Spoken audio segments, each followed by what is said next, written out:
Fly Pod. Welcome to episode 49 of the Fly Route Podcast. I am your host, Anthony, aka Tony Playboy, aka Thotty Pippin, aka Bootleg Captain Crunch. No, wait, I mean Chimera Crunch, aka Nerlens All L's, or I guess his name is Nerlens No L's. But regardless, I have an exciting show for you all today. I am going to spill some tea on a recent lawsuit filed by New York Knicks Nerlens Noel on Klutch Sports and Rich Paul. I am going to give you all the 2-minute warning where I break down all the hottest sports stories of the week in 2 minutes or less. I'm going to get into what is underrated anymore. And particularly the best pound the over bets in the NFL this season. We are going to get into Fly Route Fantasy Fridays, where I give you all the nitty gritty tips and tricks you need to win your fantasy league. And last, but always not least, I'm going to give a big ballers bouquet to Carson Wentz of the Indianapolis Colts. The Fly Route Pod, the Fly Route Pod, the Fly Route Pod, the Fly Route Pod.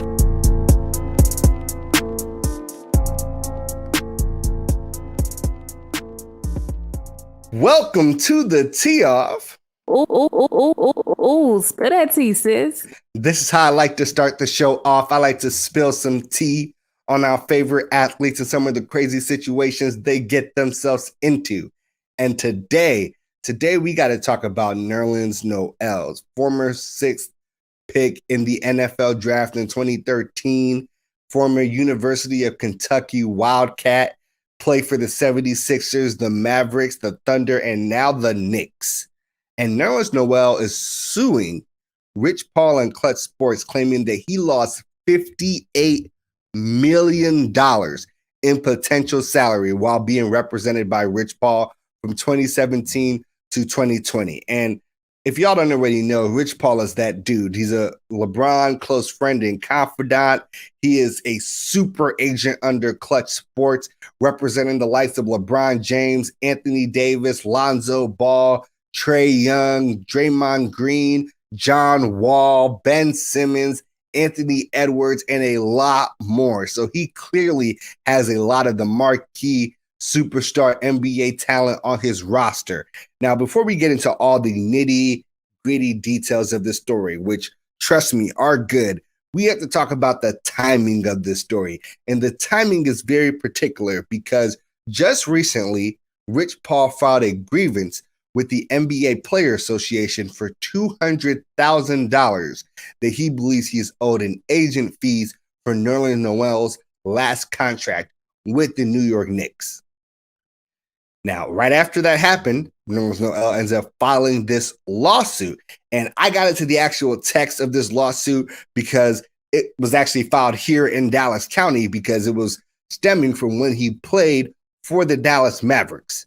So let's get into the biggest vantage point for this.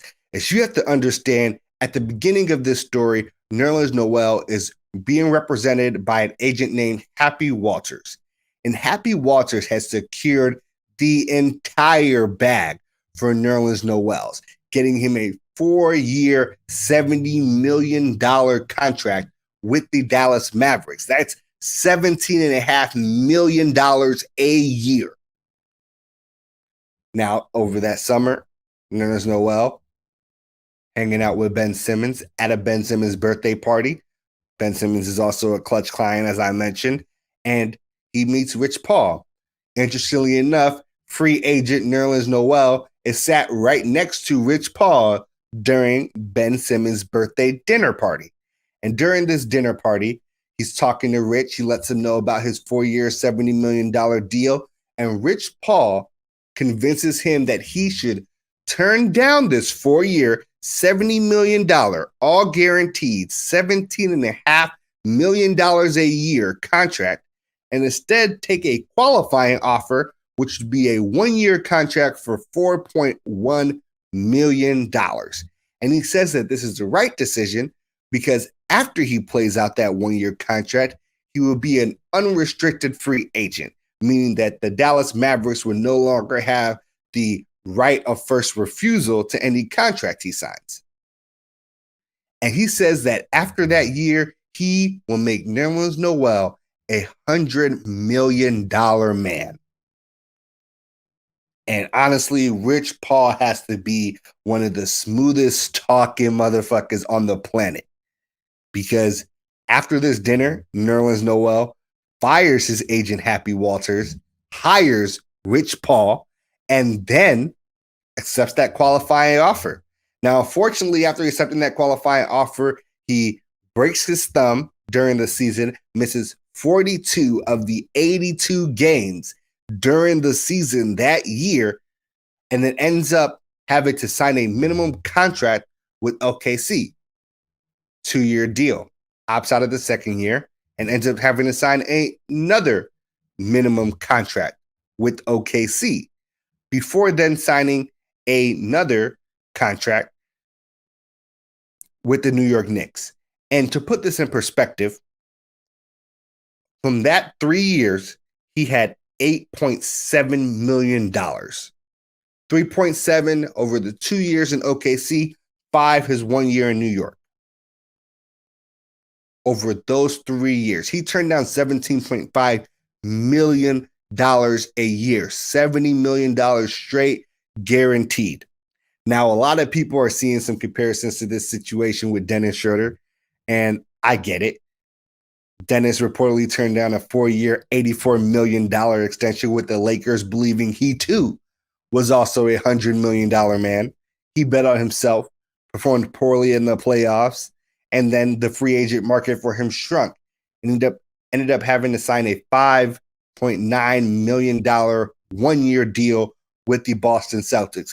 He was ridiculed endlessly about it all over NBA Twitter and all NBA media, really. But what's the difference between these two situations? Because a lot of people have written off Nerlens Noel as just a Dennis Schroeder situation. You bet on yourself, you got injured, and now you want to complain about it. And this is actually where I think the most important part of this lawsuit comes up. Because he is saying that Rich Paul played him and didn't actually do his job. It's not just that like he turned down a deal that was probably in hindsight good. It was what happened after that. Now, he is saying in this lawsuit that Rich Paul violated his fiduciary duty. And that is a legalese term that I want to break down for everybody here. Fiduciary duty is basically the idea that you and your job is the fact that you have to work in your client's best financial interest. And this can be broken down in 3 different forms of duty. There's the duty of care, which is just the attention that you pay to your client's deals, etc. There's the duty of loyalty, in which you are supposed to be working for your client, not different clients, and having that manipulate your client's deal or different parties, actors, etc. And the last is duty of obedience, which is just like you do what Nerlens Noel tells you to do at the end of the day. And Nerlens Noel is really saying that he violated those first 2 duties, care and loyalty. So Nerlens Noel is claiming that Rich Paul didn't even try to do his job the season after he got injured because he was no longer the $100 million man that Rich Paul was interested in. His lawsuit claims, and I will quote this, in 2018 free agency, Paul nor anyone at Klutch Sports presented any real proposals to Noel in terms of strategies or ideas on how Noel might secure a long-term contract or even a significant contract. So he signs that minimum deal with OKC. He says that he was recruited by Paul George and Russell Westbrook, and Paul basically didn't do anything. Then 2019 free agency comes around. He says the same thing happens. So he re-signs again with OKC. Now, here is the death nail for me. Because if he can prove this part, Rich Paul is fucked, and he should be. Now, Noel says that Brett Brown, former 76ers coach, said that the 76ers tried to contact Rich Paul and Klutch Sports about Nerlens Noel, and that Paul did not take and or return any of their calls about Noel. He says he learned the same thing from multiple other teams, such as the Houston Rockets and the LA Clippers. He says Paul also did zero work on his New York Knicks contract that he is asking for the $200,000 from, and that deal was done by Leon Rose, and all Paul did was sign it.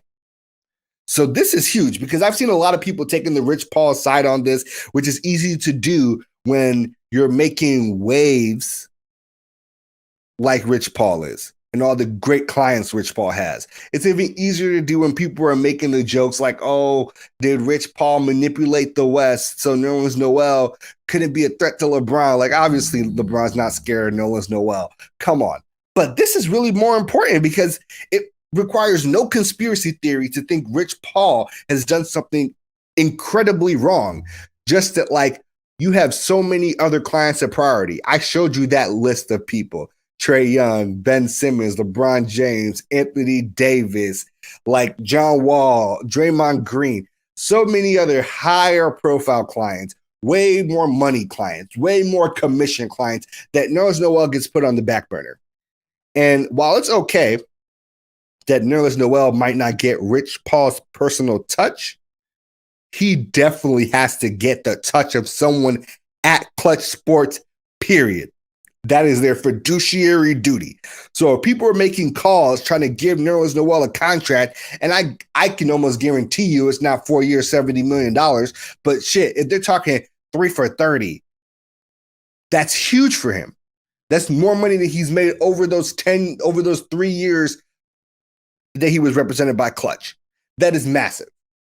If that's true, Paul is dead in the wrong. What he's done is absolutely unacceptable. He's violated the very tenets of being someone's agent. He should probably have to pay Nerlens Noel all that money and some punitive damages.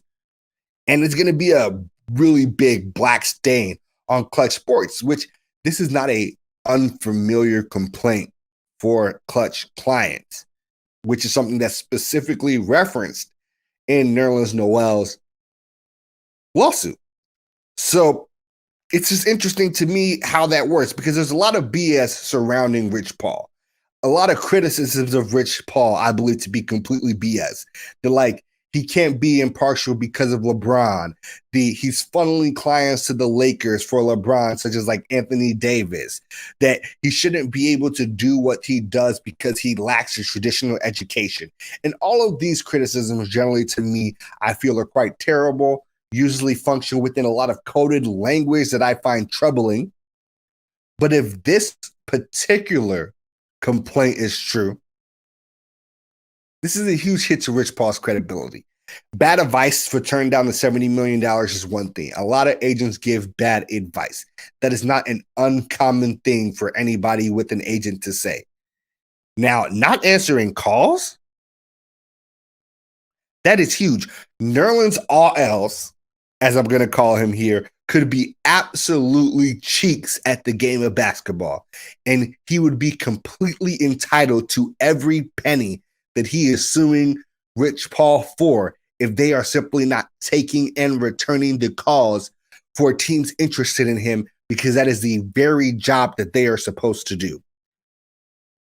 Now, after that first season with the Knicks, he terminated his relationship with Klutch Sports, got a new agent, has recently signed a 3-year deal with $27.7 million of it that's guaranteed, another $4 million of incentives on top of that. So that's basically the 3 for 30 language that I was talking about earlier with a different agent. But that was your tee off. Ooh, spill that tea, sis. Spill that tea, sis.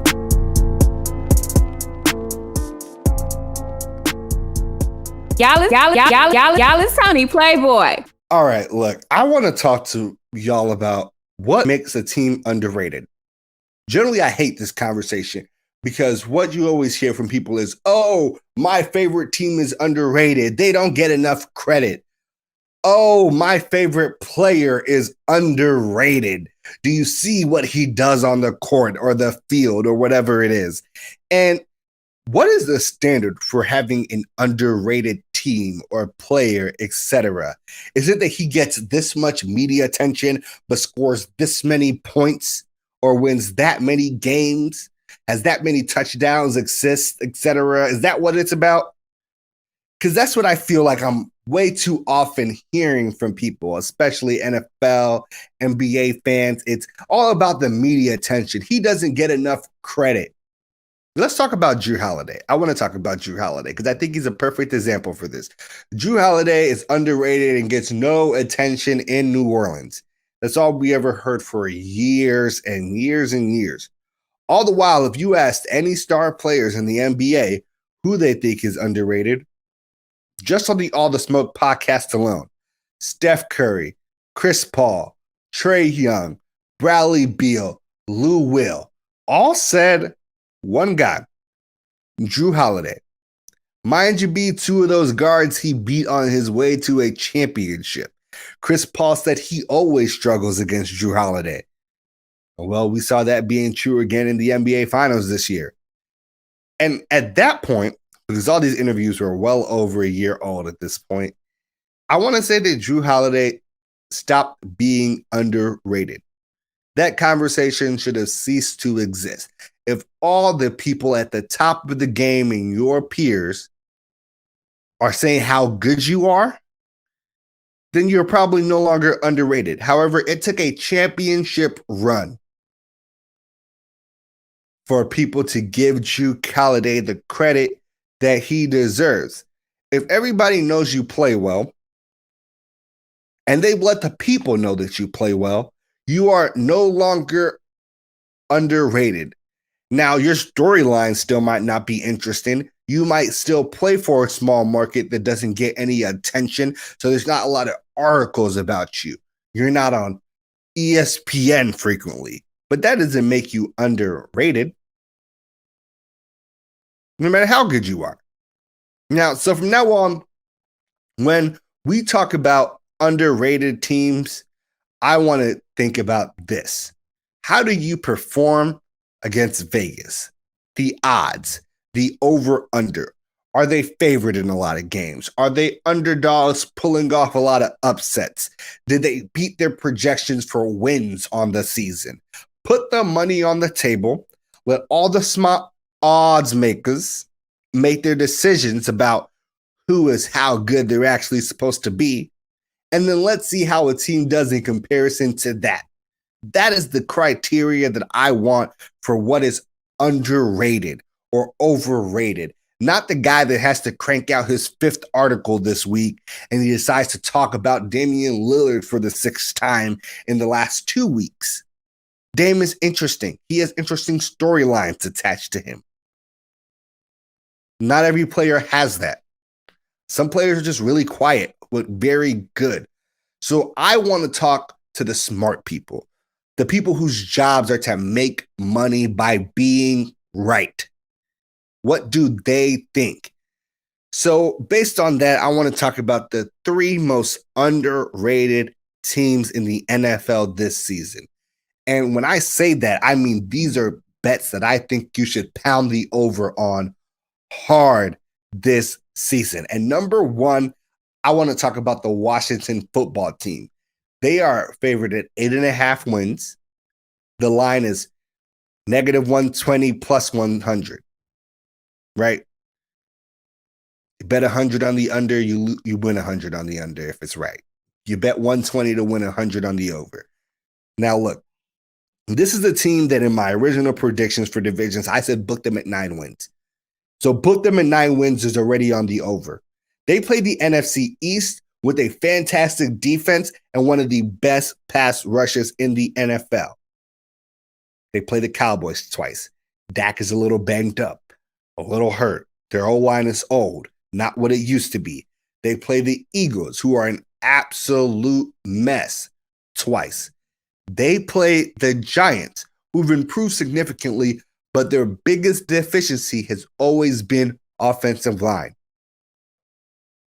Football is won at the line of scrimmage. Now look, they also play the AFC West. They'll play the Chargers, the Giants, the Bills, the Falcons, the Saints, Chiefs, Packers, Broncos, Buccaneers, Panthers, Seattle, Raiders, Eagles, and the Cowboys. I think it's safe to book losses against the Bills, against the Packers, the Chiefs, the Buccaneers, Seattle, and I will even be a pessimist and say the Chargers. Book those all as L's. That leaves the Giants twice, the Cowboys twice, the Eagles twice, the Falcons, Saints, Broncos, and Raiders. That's 11 games this season where I think the Washington football team is just outright the better team, or it is at least a coin toss competitive, where I think they can come down with the win. This is a team that I think is going to be massively improved. They've added more depth at the wide receiver position, getting Curtis Samuels. Their defense is fantastic, and they've added some extra pieces here and there. Chase Young is going into his second year. The Washington football team is underrated this season. Bet the over. Now let's go down to second team. My second team is the Carolina Panthers. Carolina Panthers are favored at 7.5 wins, -150, -105. Panthers last year won 5 games without Christian McCaffrey. Mike Davis was their leading rusher, and they won 5 games. I'm going to say having Christian McCaffrey back, upgrading from Teddy Bridgewater at quarterback to Sam Darnold for a possibly significantly more explosive offense. All those defensive draft picks from 2 years back when Matt Rule first got there, getting another year under them, getting more developed into an NFL scheme and system is worth 3 wins. To get to 8, that pounds the over there. They have 2 1,000-yard receivers in DJ Moore and Robbie Anderson. They added an additional running back in Chuba Hubbard. So even if you're concerned about Christian McCaffrey's durability, they have another possible star behind him. Look, the following teams on their schedule that I think right now, if I say this to you, you aren't shocked that I say that they could beat these teams. Jets, Texans, Eagles, Falcons twice, Cowboys, Giants. That's 7 wins right there. Then a couple of teams where they probably lose, but they could grab 1 or 2 of these games, and grabbing even one of them would put them at the over. The Saints twice, who I don't think the Saints will sweep them. The Vikings, Cardinals, Dolphins, Washington football team. The 6 other games that we can call they're in the play. They need to get one of those for the over. Several losses that I would not contest, obviously, Patriots, Buccaneers twice, Bills. Brings me down to my third team. And my third team, I think this is actually the juiciest bet of them all. The Steelers at 8.5, plus 120 for the over, -140 for the under. $100 bet wins you $120 for the Steelers winning 9 games. So here's what I'll tell you. The simplest way to understand this is either you think Mike Tomlin is about to have his first losing season in the NFL, or you think this team is underrated. That is it. That is it. This team went 8-8 with Duck Hodges and Mason Rudolph as a starting quarterback. This might be the safest over in the entire league this season. I believe Mike Tomlin is such a good coach, and this team's defense is so good you can't count them out. They've ranked top 7 in points allowed 3 of the last 4 years, top 6 in yards allowed for the last 4 consecutive seasons. They added a new stud, Najee Harris, in the backfield, which their running game was their biggest weakness last year, and they have tried to fill that hole significantly with a big bruising bat that can break tackles. They still have a good receiving corps. Juju Smith-Schuster, Chase Claypool could possibly break out. Now, Big Ben, another year off surgery, another year more healthy, seems to be taking the off season way more seriously than he usually does. I'm just going to be shocked if this team goes under 500. And I think most people should be shocked, but apparently Vegas will not. And I think people are really overvaluing that late season collapse last year. So they get the Raiders, the Bengals twice, the Broncos, the Bears, the Lions, the Vikings, the Titans. I feel like these are all relatively safe money wins to me. The Titans and the Vikings being the most risky of those two. Then again, Buffalo. They'll probably lose to Buffalo. Seattle. They'll probably lose to Seattle.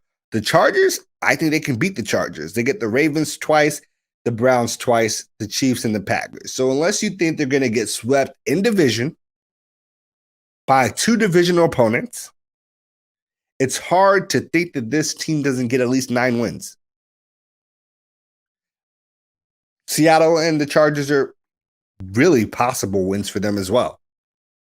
Their path to 10-plus wins does not seem unlikely to me at all.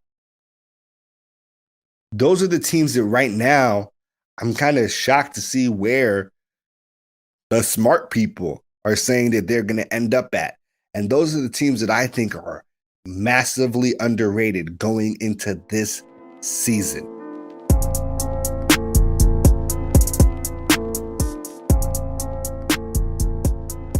What's up, Playboy? All right, we are going to get into the 2-minute warning where I give you all the hottest sports news for the week in 2 minutes or less. Let's get right into it. All right, Cam Newton and Cole Beasley in the NFL COVID protocol. Cam is out and so is Cole for 5 days. These things show that they are actively not vaccinated. In the case of Cam Newton, he had a medical appointment that the team knew about and the team approved of. However, he was not tested by NFL staff and instead was tested by an outside agency. That is apparently a big no-no with the NFL's updated COVID protocol. That puts him out 5 days. He is going to miss the last preseason game. Cole Beasley, on the other hand, a Bills staff member, got COVID and was a close contact to Cole Beasley. Since he is not vaccinated, that puts him out for 5 days as well. Little mini hype. What does this mean for Cam Newton starting? I think nothing. I think people have massively overblown this. I do love the conspiracy theories, like the Patriots obviously know this, and they're just trying to find a smooth way to let Mac Jones start because the Patriots organization would never make such a mistake. And let me be honest with you.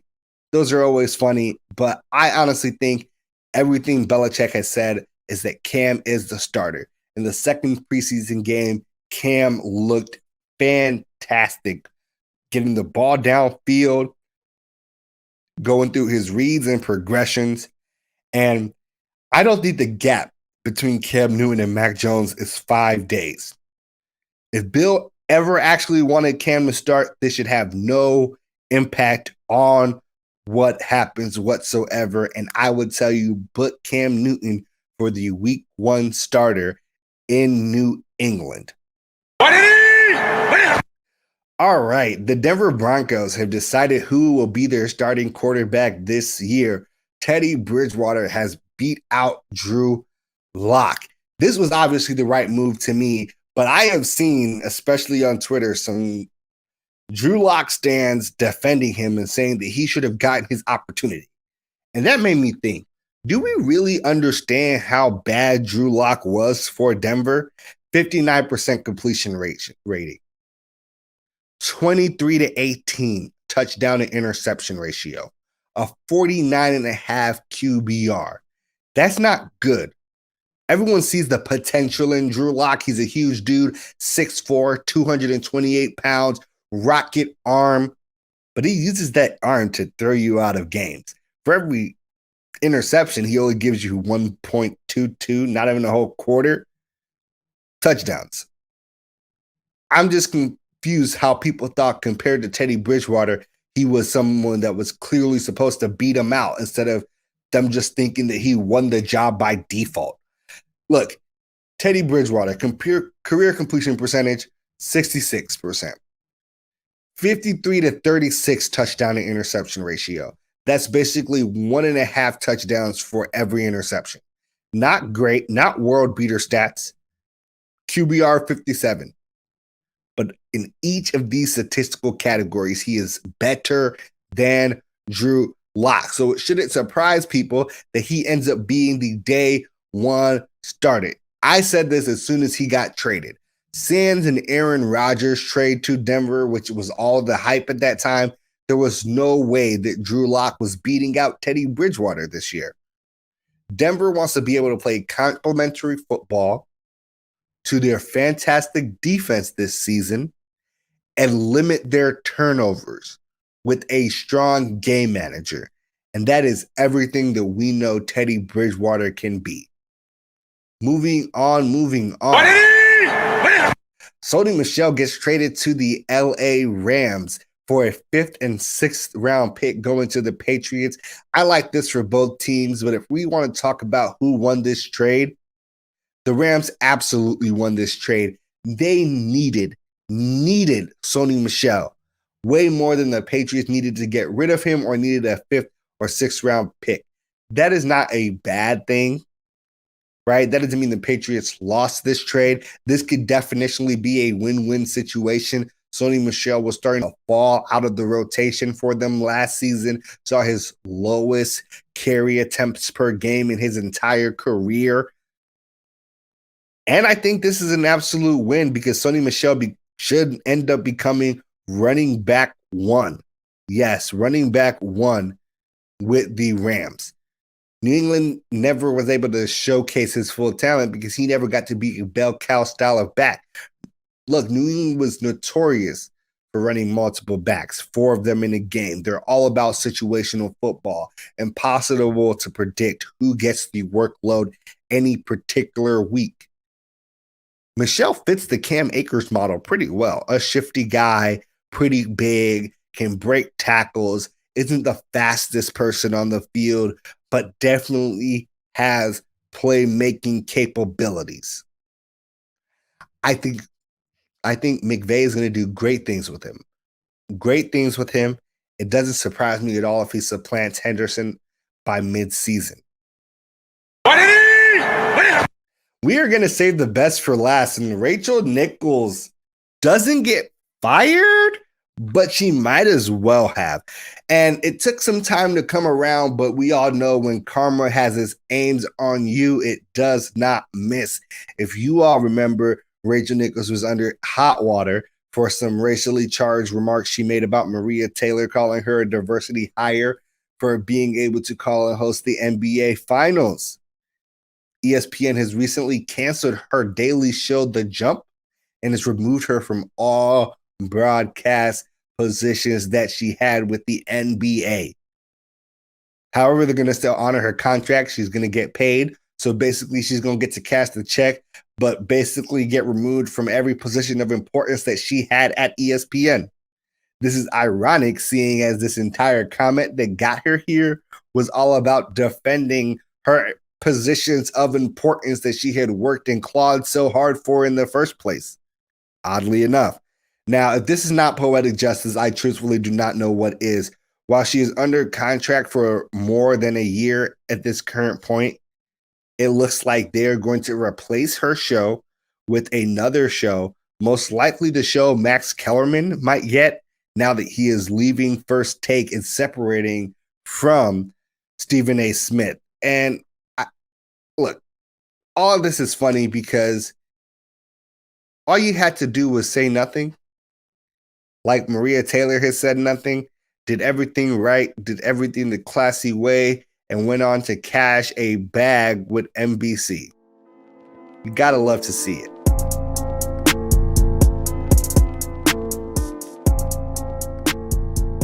It's a Playboy affair. All right, we are going to get into Fly Route Fantasy Fridays, and I want to give you all some tips and tricks for winning your draft, and more importantly, your NFL league. I want to talk about sleepers. I want to talk about busts. I want to talk about handcuffs, and I want to talk about understanding ADP. So ADP is average draft position.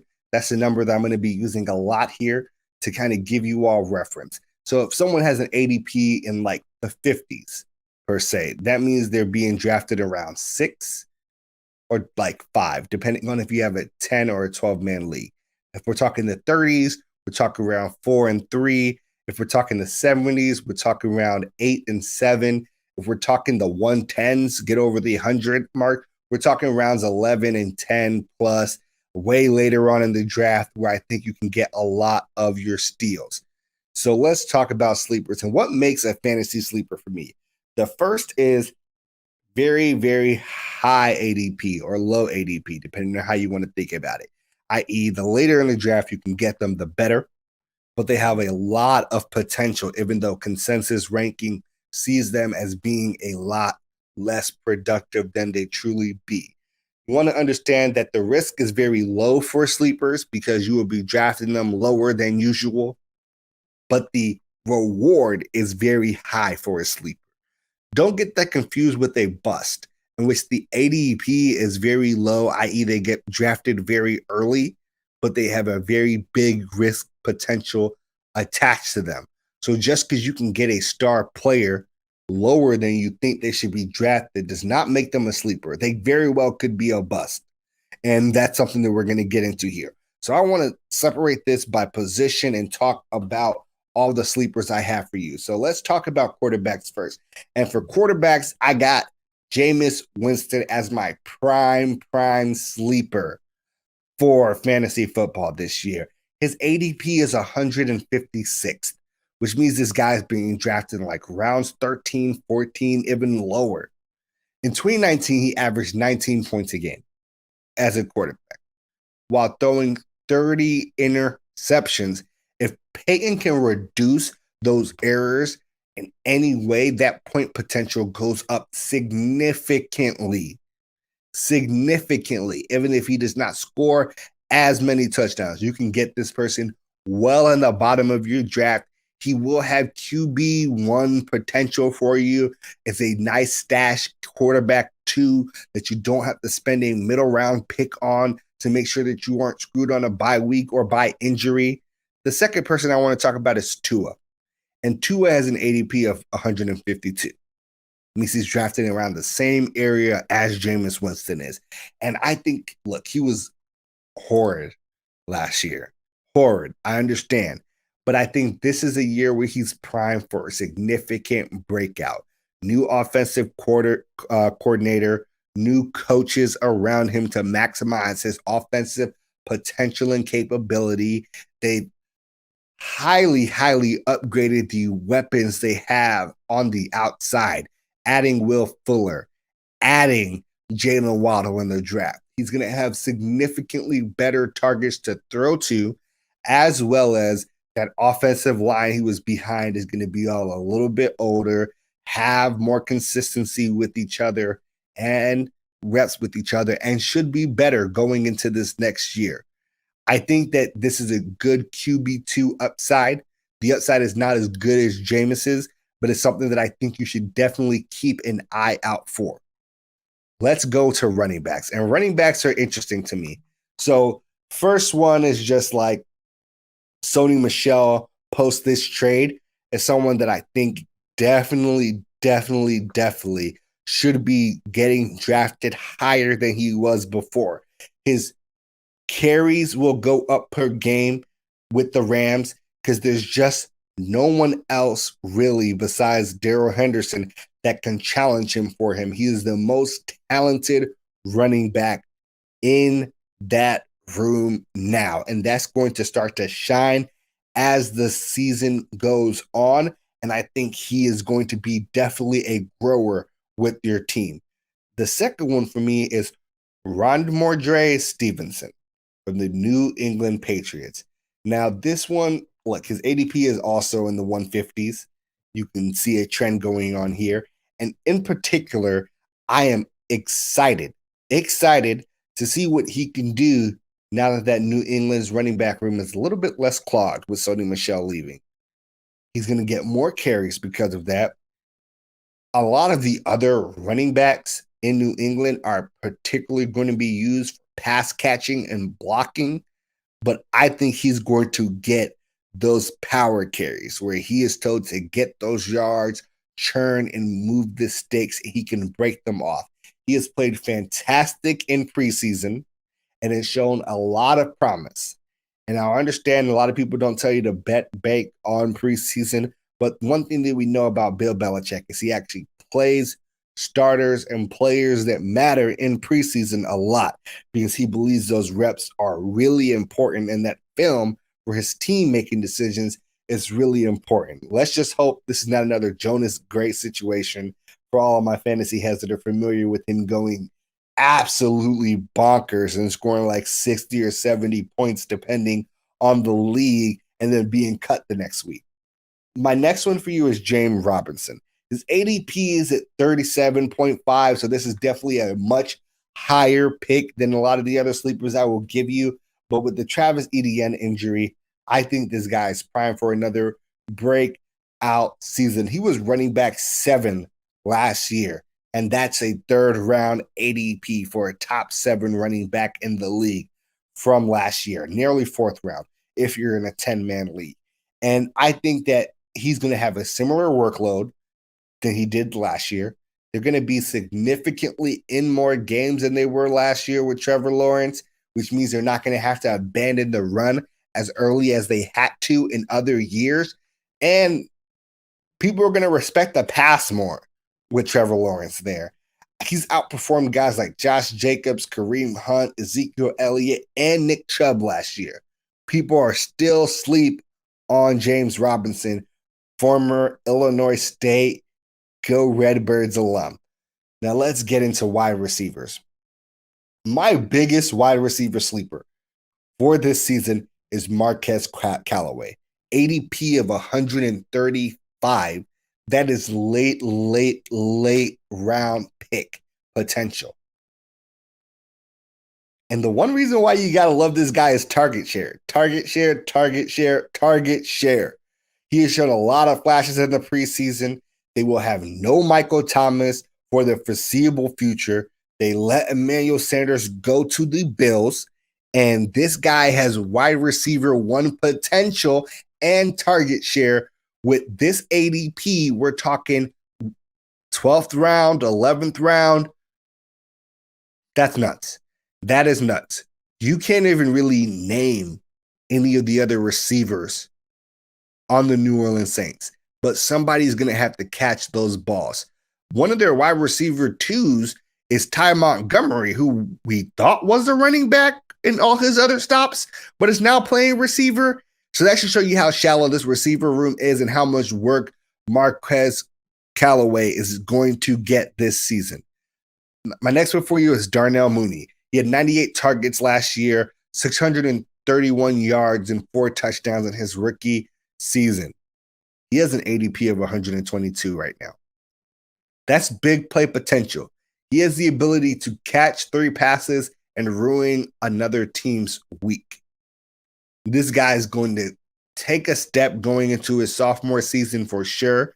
The combination of Andy Dalton and or Justin Fields at quarterback for this entire year basically should mean that the offense is going to be significantly more prolific than it was last year and give him those big play shots for him to put points on the board and possibly steal you a couple games here and there. My third guy is Jacoby Myers. And this is a high floor pick, in my opinion. Myers saw the most work in a terrible New England Patriots passing offense last year. He had 59 catches, 729 yards. He had 26% of the overall targets on the team. That was 7th among wide receivers in the league, period, last year. ADP of 155. Another guy really far down that you are able to pick up, and he is definitely going to be able to slide in on a bye week, slide in a flex spot, and give you a pretty good floor. It's clear that if you think Cam is starting, he is Cam's favorite target on the Patriots, clearly from last year and going into this year, and I think he is going to replicate that production going forward. The last thing I want you to look into is, and this is going to be hard for me to give you all this one, but Lions wide receivers. Amon St. Brown, Amon-Ra St. Brown and Brashad Perriman are the two that I think you should look at. Brashad's ADP is 255, so he's probably just a waiver wire watch if we're being honest. But Amon is getting picked up in the 164 range. So in deeper leagues, bigger leagues, these are two guys that you can definitely stash and have. A lot of people will be saying, well, maybe Darrell Williams is the right choice there because he has had the most productive season out of all of them. I don't see it. The real reason why you're looking at Lions receivers is because somebody has to catch passes. Jared Goff is not an absolute scrub. He's going to put points up on the board. Who is catching those balls? It's going to be one of these guys. Money for a lot of people is an Amon-Ra St. Brown, but he is a rookie. We don't know how fast he's going to develop and adjust to the game, but it is nice that he's gotten a full training camp, unlike rookies from last year. Brashad Perriman has shown that potential in multiple other areas, has been able to put up good fantasy points in stretches, but has never been able to be consistent. So definitely has a high risk when you lock him into a lineup. Now, next, I want to get into the tight ends. The tight ends, for me, they're very interesting. The reason why the tight ends are interesting for me is if you're not getting a top 3, top 4 tight end, I think that you are much, much better off waiting until the later rounds to pick up your tight end instead of in the middle rounds, which I feel gives you negative value. So if you aren't getting a Travis Kelce, a Darren Waller, a Mark Andrews type, wait for a sleeper. The intermediate guys have way too much bust potential for that draft position when it comes to a standpoint of a tight end position in which most of the scoring for these guys are scrunched up together and then a couple guys break out ridiculously. So I'm talking about like the Gronks, the Kyle Pitts, the TJ Hawkinsons. I'm saying definitely stay away from in those mid-early rounds, like round 3, round 4, round 5 even. So here's my first sleeper for you all. Logan Thomas, ADP of 83. He was a top 7 tight end last year. Better than Gronk, better than Jonnu Smith, better than Jimmy Graham, better than Noah Fant, better than Dallas Goedert. People are drafting a lot of those players before they are drafting Logan Thomas. He had 72 catches, 670 yards, and 6 touchdowns last year. People are sleeping on the Washington football team's offense and their willingness to sling the ball, adding Ryan Fitzpatrick to this team. This is huge growth potential. This last year was the first year that Logan Thomas saw anywhere near that type of target share in an offense before, and he turned that into 4 times his average production. People will tell you this is a regression candidate. I am saying this is a progression candidate. Next is Tyler Higby. And for Tyler Higby, I have him at an ADP of 134. That's projected to be around tight end 15. But if you think about it, he has lost a lot of his target competition. Gerald Everett has moved on. This is a high-powered offense, and we know McVay wants to push the ball, move it around, loves using his tight ends, and should theoretically have a better quarterback under center with Matt Stafford that should allow Tyler Higby to eat at 134, his potential to give you 10-plus points, especially in PPR, consistently will be huge, especially coming from the tight end spot. My last guy is Noah Fant. ADP of 120. I think he will actually largely benefit from having Teddy Bridgewater, who we know will play it safe, take the high percentage throws, usually to the easier routes, such as the tight ends. In a PPR league, he might actually end up eating significantly playing with a guy like Teddy Bridgewater instead of a guy who's trying to make the play happen like Drew Lock. Last year, he had 62 catches, 673 yards, and 3 touchdowns. I expect his red zone usage to also go up this season, and he is someone that I think you should be definitely on the lookout for. Now let's get into bust. And when we want to talk about bust, these are guys that I think you're probably going to take way too high based off the places that other people are taking them. The first one is Odell Beckham Jr. He has an ADP of 69. That's better than T. Higgins, who was wide receiver 28 last year, mind you, 908 yards, 6 touchdowns, who's being picked at least a round or two later. That is higher than people are taking Antonio Brown, who has an ADP of 85, 2 or 3 rounds later. Big sleeper alert, if you ask me. He was on pace for a 1,000-yard season last year. Last but not least is Robbie Anderson on here. Odell Beckham is also being picked 3 or 4 rounds above Robbie Anderson at an ADP of 93. He was wide receiver 28, had 1,100 yards, 95 catches, and 3 touchdowns. Pushing into a system with a better quarterback behind it, with a running game behind it now, with Christian McCaffrey coming back and the addition of Chuba Hubbard.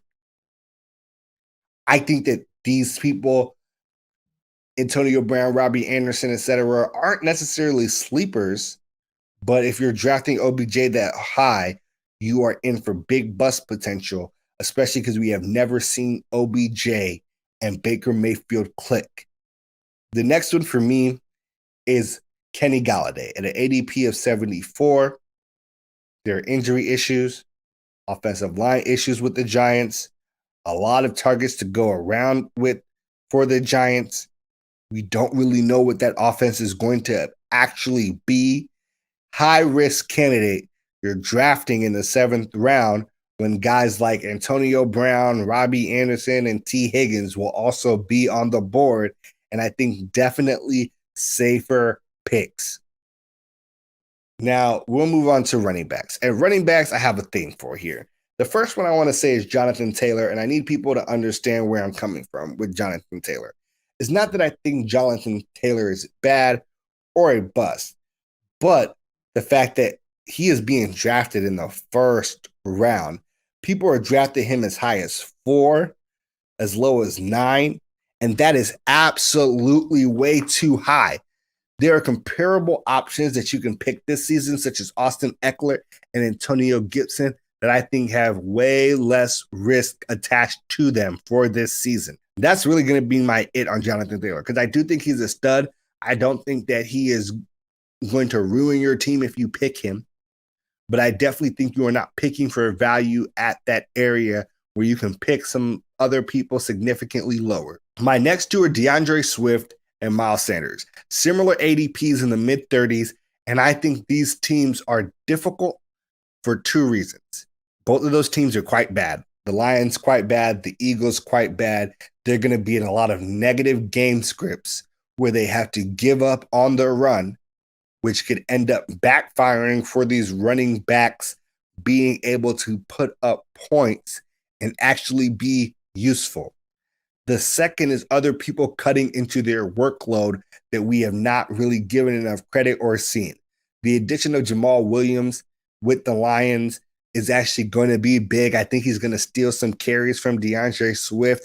They're going to want to use 2 backs frequently, and that could end up actually costing a ton at that ADP that you have him at mid-30s. That's 3rd round, early 3rd round. Now, when it comes to the Philly situation, Miles Sanders is going to lose runs, not only to Boston Scott, but also to Jalen Hurts playing quarterback. I think those things are going to be quite difficult for that production that people want to see for him, especially at that ADP, being drafted that high. My last one is Darrell Henderson. Obviously, people started drafting him really high after Cam Akers got hurt. With the Sonny Michel trade, this should be obvious, and I got into it above. Now, there are no really big busts at tight end for me. I feel like people are drafting the likes of TJ Hawkinson and Kyle Pitts a little too high for my liking, but that's mostly just because of the value that you get from middle tier tight ends just really not being worth it, in my opinion. When we talk about quarterbacks, the guys that are going to do it. I see a lot of hype for Jalen Hurts. He has an ADP of 91. I think this team is going to be an absolute disaster. People are really banking on his dual threat capability, being able to give them points through the air as well as in the run game. I want to say that temper your expectations on him. He's a good quarterback 2, quarterback 3 stash, but that's about it for me. Now, handcuffs. The last thing I want to talk to you all about are handcuffs for today. And these are the guys that you want to grab at the really late rounds if you can, because barring an injury or somebody that has a very established role getting hurt, they can come in behind them and really do damage for those weeks that they have all those carries that they usually don't see. And I think it's important for running backs in particular that you have good running back handcuffs. The first is going to be Chuba Hubbard for Carolina, backing up Christian McCaffrey. The second one is for Marlon Mack in Indiana. He is, whenever he's been healthy, always been quite productive and very good, but definitely has been supplanted by Jonathan Taylor. The third is Javonte Williams in Denver, supplanting Melvin Gordon, the third, I think. Obviously, Sonny Michel of Darrell Henderson goes down. A.J. Dillon with the Packers. If anything, God forbid, happens to Aaron Jones. And one wide receiver handcuff I want to give you that's actually quite important for an offense is going to be extremely dynamic through the air, but poor on the run game is Gabriel Davis in Buffalo. If either Stephon Diggs, Cole Beasley, or Emmanuel Sanders end up having to miss time, Gabriel Davis is the clear number 4 guy. He's going to slide in. He can fill the Emmanuel Sanders slot very well, or the Cole Beasley positioning very well, and definitely end up putting up high productivity numbers very quick in an offense like the one in Buffalo. Those are my tips and tricks to win your fantasy football league. Let me know, am I missing any sleepers? I want to know what you all think, and good luck in your fantasy drafts.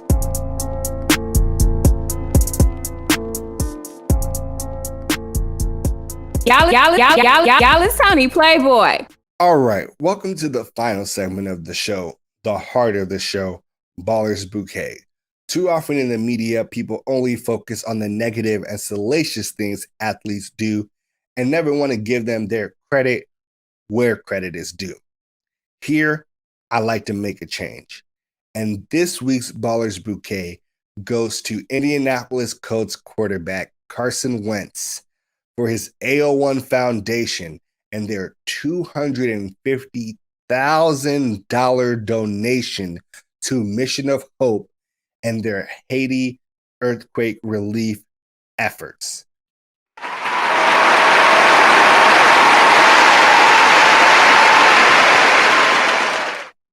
Now, these funds that they're providing are going to be used to provide medical supplies and shelter to a lot of people who desperately need it. A 7.2 earthquake hit Haiti in mid-August, and there have been over 2,000 fatalities and 12,000 people injured. It has led to an overwhelming of hospitals and any relief efforts that they can have. A lot of those relief efforts have also been hit on the backside as well by rain and mudslide and other really difficult terrain issues caused by the earthquake. This earthquake is a huge, huge blow because in 2010, Haiti was also hit by another 7-point earthquake. And they also had to deal with the hurricane earlier in 2020 and other hurricanes and tropical storms since. So Haiti has really not been able to get a break and just start to rebuild fully before getting hit with another disaster. Shortly after everybody found out about this, Carson Wentz and his wife reached out to Mission of Hope and through their AO1 Foundation began working with them. And they started giving them money to be able to reach people, give them the medical supplies that they need, give them the shelter that they need, because a lot of people's homes have been destroyed because of this earthquake. This is not Carson Wentz or the AO1 Foundation's first act towards Haiti. In fact, they have been keeping that same energy since 2017. They've even built a sports complex in Haiti, complete with locker rooms, bathrooms, showers, sports courts, turf courts, etc., impacting over 15,000 children a year. Now, the Mission of Hope, which they are partnered with, works with nearly 600 local partners in Haiti, including churches, schools, orphanages, nonprofits, etc., to make sure that they are able to disseminate all the care and help that the Haitian people need in this time of crisis. This is something that Carson Wentz has a unique feel for. In fact, he has traveled to Haiti multiple times, taking different teammates with him to be able to give back to people that really need it a lot and have had to deal with a lot of terrible natural disasters.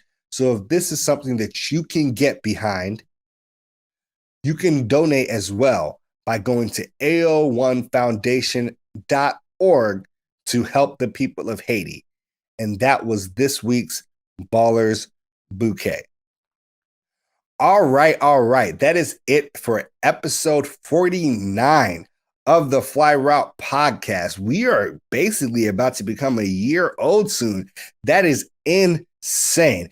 As always, I appreciate all of you all for rocking with me through this entire journey, whether you're listening on YouTube, Audia, Spotify, Apple Music. Every view is appreciated. Every like is appreciated. Every subscription is appreciated. And most importantly, share the pod with a friend that you think might enjoy one of the segments that we have. That is how we grow. And that is really why you all mean everything. And I cannot wait to give you episode 50 next Friday. The Fly Route Pod. The Fly Route Pod. The Fly Route Pod. The Fly Route Pod.